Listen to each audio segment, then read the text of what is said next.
ಗುಂಡು ಅಂತ ನಾವು ಇದು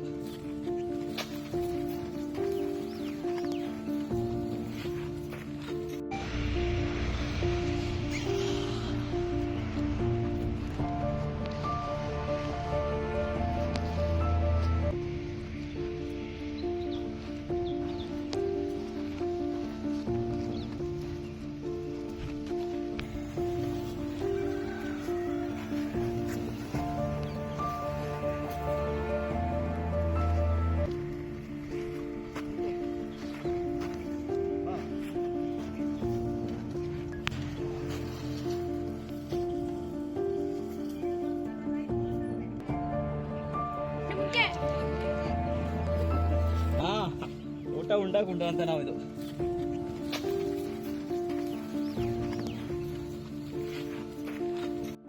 ವ್ಯವಸಾಯ ಮಾಡೋಕ್ಕೆ ಲಕ್ಷಾಂತರ ರೂಪಾಯಿ ಬಂಡವಾಳ ಬೇಕು ಎತ್ತಕಬೇಕಾದ್ರೆ ಅದಕ್ಕೋಸ್ಕರ ನಾವೇ ದನ ಇಲ್ಲ ನಮ್ಮ ಮಗನ ಕರ್ಕೊಂಡು ಮತ್ತು ನಮ್ಮ ಮಾವನ ಮಗನ ಕರ್ಕೊಂಡು ಪೈರು ಎಳಿತಾ ಇದ್ದೀವಿ ಸರ್.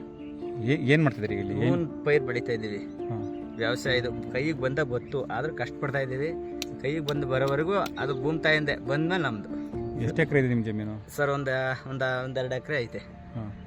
2 ಎಕರೆಗೆ ವ್ಯವಸಾಯ ಥರ 2 ಎಕರೆಗೂ ಇದೇ ಥರ ವ್ಯವಸಾಯ ಮಾಡಬೇಕು ಸರ್. ಹೇಗನ್ಸುತ್ತೆ ಸರ್ ಈಗಿನ ಕಾಲದಲ್ಲಿ ಕೃಷಿ ಮಾಡೋಂಥದ್ದು? ಸರ್ ಕೃಷಿ ಅಂದರೆ ಹೊಟ್ಟೆ ಬಂಗಾಲ ಸರ್. ಕೃಷಿ ಮಾಡಲೇಬೇಕು. ಆಳುಗಳೇನು ಸಿಗ್ತಾರಲ್ಲ? ಆಳುಗಳು ಸಿಗ್ತಾರೆ. ಆಳುಗಳಿಗೆ ಎಣ್ಣೆ ಕೊಡಿಸಿ 500 ರೂಪಾಯಿ ಕೊಟ್ಟರು ಬರೋಲ್ಲ ನಮ್ಮ ಟೈಮ್ಗೆ. ಅದಕ್ಕೋಸ್ಕರ ನನ್ನ ಮಗ 7ನೇ ಕ್ಲಾಸ್ ಓದ್ತಾನೆ, ಅವನ್ನೇ ಕರ್ಕೊಂಡ್ಬಂದು ವ್ಯವಸಾಯ ಮಾಡಿಸ್ತೀವಿ.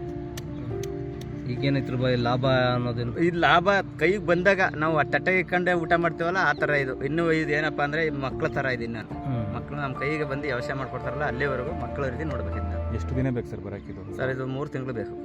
ಏನು ಗಿಡ ಇದು? ಇದು ಸೇವಂತಿಗೆ ಗಿಡ. ಹೂವಿನ ಗಿಡ. ಸೊ ಒಟ್ಟಿನಲ್ಲಿ ಈಗ ಎತ್ಗಳಿಲ್ಲರ ಸರ್? ಎತ್ತುಗಳಿಲ್ಲದಕ್ಕೆ ನಾವೇ ಕೈಲಿ ಎಳಿತಾ ಇದೀವಿ ಸರ್. ಕಷ್ಟ ಅನ್ಸುತ್ತೆ ಸರ್? ಕಷ್ಟ ಸರ್, ಏನು ಮಾಡೋದು? ಕಷ್ಟ ಅಂದ್ಬಿಟ್ರೆ ಭೂಮಿ ಹೊಟ್ಟೆಗೂ ಇಲ್ಲ ನಮಗೆ.